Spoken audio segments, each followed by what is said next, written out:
Ketika anak-anak senja membutuhkan sebuah mobil untuk mengisi garasi rumah mereka, mobil apakah yang paling recommended?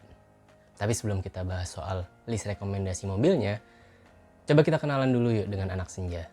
Sebenarnya siapa sih anak senja itu? Jadi pengertian anak senja adalah anak-anak muda yang biasanya suka dengan musik indie, suka traveling, dan suka minum kopi sambil menikmati pemandangan, sambil membicarakan atau memikirkan hal-hal mendalam seperti kematian, masa depan, dan sejenisnya. Saya mengutip pengertian tersebut dari media Tribun News. Jadi kalau seandainya kalian merasa punya nih 4 ciri tersebut, mungkin ya kalian bisa anggap diri kalian sebagai anak senja juga gitu ya. Tapi dengan penjelasan singkat tersebut, apa iya ada rekomendasi jenis mobil yang sesuai dengan anak senja? Emang ada ya mobil yang anak senja banget gitu? Selamat datang di episode rekomendasi mobil yang cocok buat anak senja.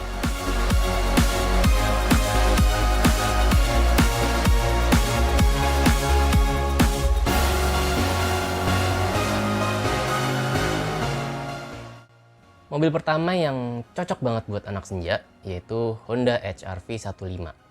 Nah lo bingung nggak tuh? Kenapa all new Honda HR-V dianggap sebagai mobil yang cocok banget dipakai oleh anak-anak senja? Karena all new Honda HR-V punya sebuah fitur yang sangat diidam-idamkan oleh anak senja. Panoramic roof. Adanya panoramic roof di Honda HR-V bisa membantu anak-anak senja untuk tetap menikmati pemandangan sunset di saat mereka pulang kerja di sore hari. Panoramic roof di atas all new HR-V memang bisa dibilang agak nyeleneh ya. All new Honda HR-V memberikan fitur panoramic roof yang dapat dinikmati dengan bermodalkan keterampilan dan kesabaran pemiliknya. Yes, keterampilan dan kesabaran. Kenapa? Karena fitur nyeleneh dari all new HR-V yaitu menerapkan cover panoramic roof yang perlu dibongkar pasang manual dengan tangan. Jadi ketika anak senja sedang mengemudi mobil siang hari terik dan lupa menutup cover panoramiknya gitu ya, ya cuma tinggal tunggu waktu sampai interiornya terasa seperti oven. Ya mungkin konsep all new Honda HR-V ini mencoba menghargai kearifan lokal Indonesia ya. Kalau bisa dipersulit, kenapa harus dipermudah? Fitur berikutnya yang nggak kalah bermanfaat buat anak senja adalah Adaptive Cruise Control yang dikombinasikan dengan Lane Keeping Assist. Fitur Adaptive Cruise Control-nya akan melajukan dan menghentikan kendaraan secara otomatis, memanfaatkan radar yang ada di depannya. Untuk menjaga keselamatan mereka juga selama menikmati langit senja di atasnya, mereka bisa memanfaatkan kombinasi dari dua fitur ini. Untuk urusan performa mesin, nggak ada yang istimewa dengan all new Honda HR-V. Ya tapi ini cuma berlaku untuk yang 1500 cc ya. Sedangkan untuk yang tipe RS yang bermesin turbo itu beda cerita lah. Akselerasi all new HR-V 1.5 masih lebih lambat kalau dibandingkan dengan kompetitornya yaitu Hyundai Creta. Tapi ya buat anak senja akselerasi mobil bukan segalanya lah ya. Akselerasi yang cepat hanya akan membuat mereka kehilangan momen untuk memikirkan makna kehidupan ini. Itulah beberapa fitur yang saya rasa membuat all new Honda HR-V ini cocok banget untuk dipakai oleh anak-anak senja.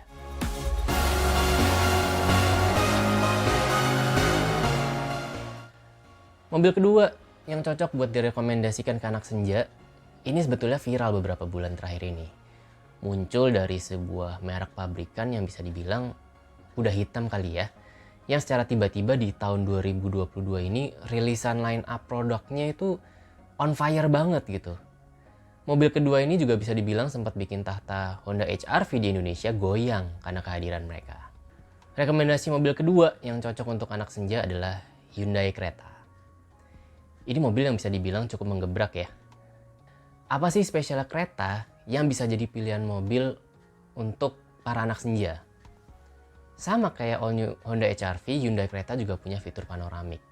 Tapi bedanya di Creta merupakan panoramic sunroof. Artinya atap kacanya juga bisa dibuka seperti jendela. Mekanisme buka tutupnya pun selayaknya fitur panoramik pada umumnya yang mengaplikasikan mekanisme elektronik.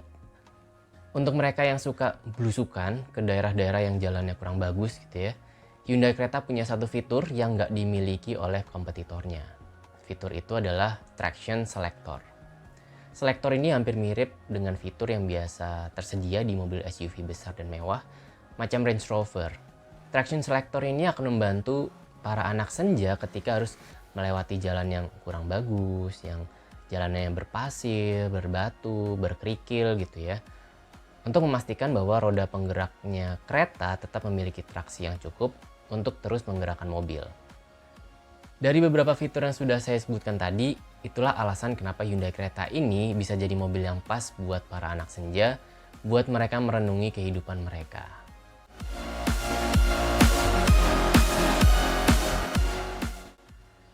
Beberapa anak senja mungkin punya preferensi selera mobil yang cukup tinggi. Mereka mau mobil yang standar kualitasnya nggak malu-maluin lah kalau harus diadu dengan mobil rakitan Eropa. Mobil ini yang selama ini dikenal dengan mobil Jepang rasa Eropa. Rekomendasi ketiga kita yaitu Mazda CX-5. Walaupun Mazda CX-5 nggak punya fitur panoramic roof sebagaimana dua mobil yang sebelumnya, tapi setidaknya dia punya sunroof di kabin depannya. Nah, ada satu fitur yang tersedia di Mazda CX-5 yang bisa memanjakan para sobat senja. Ya, sebetulnya fitur ini juga tersedia di Creta sih, yaitu seperangkat speaker dari Bose. Dan jumlah speakernya nggak tanggung-tanggung.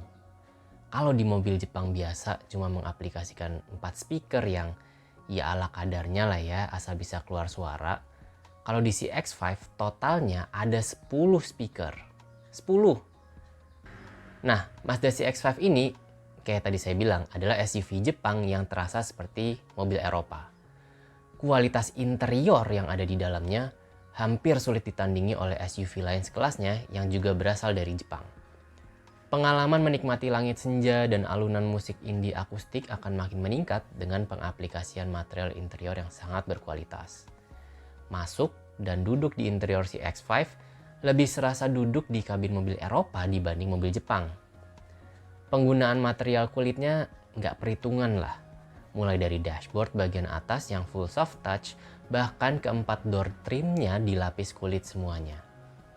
Mobil Jepang yang lain pasti cuma kasih bahan plastik keras aja, dan cuma kasih material kulit di bagian-bagian yang emang bersentuhan dengan tangan.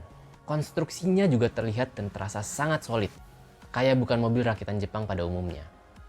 Nah, anak senja yang sedang traveling dengan CX-5 pun nggak perlu khawatir dengan baterai handphonenya yang lowbat.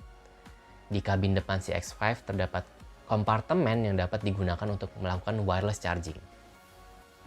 Modul wireless chargingnya pun fleksibel, karena bisa dimatikan pada saat nggak dibutuhkan. Nah, untuk masalah koneksi handphonenya pun anak senja nggak perlu khawatir lah kalau di CX-5. Mobil ini sudah menyediakan koneksi berupa Apple CarPlay dan Android Auto. Lengkap lah. Dan yang nggak kalah canggih adalah Mazda CX-5 juga sudah dilengkapi dengan fitur keamanan yang kekinian. CX-5 juga punya fitur sensor radar. Mazda menamakan fitur ini dengan nama Mazda Radar Cruise Control, atau yang biasa kita kenal dengan Adaptive Cruise Control lah. Berkendara dengan menggunakan fitur ini di CX-5 akan membuat para anak senja bisa lebih enjoy dalam menikmati alunan musik indie atau merenung tentang arti eksistensi mereka di dunia ini.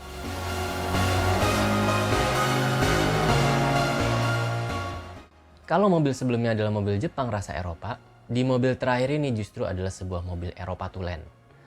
Mobil ini adalah sebuah mobil SUV yang bisa dibilang level entry point untuk anak senja yang mau mulai masuk ke ekosistem mobil Eropa. Mobil ini cocok banget untuk anak senja yang mau naik kelas atau naik kasta dari yang biasanya Jepangan gitu ya, mau mulai melirik ke Eropaan. Mobil keempat yang cocok untuk anak senja menurut saya adalah BMW X1. Alasan pertama kenapa saya memasukkan BMW X1 ke dalam daftar mobil rekomendasi yang cocok buat anak senja adalah balik lagi fitur panoramic roof-nya. Ya sebetulnya fitur ini nggak spesial karena udah muncul juga di mobil yang harganya lebih terjangkau seperti Hyundai Creta. Tapi karena X1 adalah mobil Eropa yang masuk ke kategori entry level, makanya cocok buat anak senja yang balik lagi mau naik kasta main ke Eropa. Ukuran panoramic roof di X1 ini luas, ukurannya dari kabin depan sampai ke atas penumpang di kabin belakang.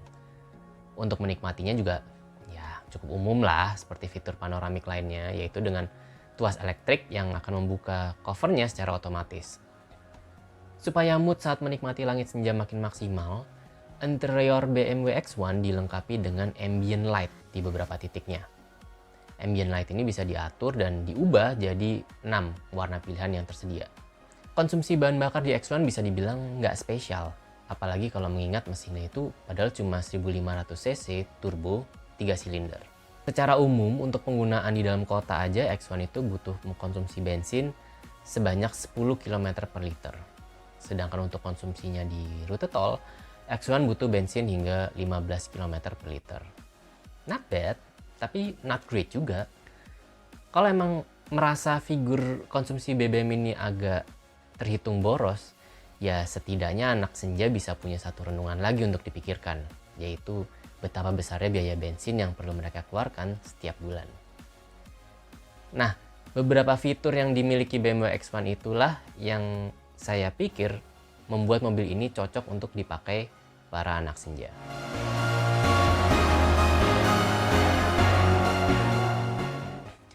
Itulah tadi 4 mobil rekomendasi yang cocok buat anak senja. Ya tentunya daftar tersebut disusun bukan berdasarkan pertimbangan teknis profesional atau jurnalisme yang profesional, tapi lebih ke pertimbangan cocok logi aja. Gimana menurut kalian? Apakah daftarnya sesuai harapan? Atau kalian punya daftar rekomendasi yang lebih cocok buat anak senja? Nah, coba share versi kalian di kolom komentar ya, supaya saya dan viewers yang lain juga bisa baca. Oke, segitu dulu episode kita untuk kali ini. Terima kasih sudah menonton sampai habis dan sampai ketemu lagi di episode berikutnya.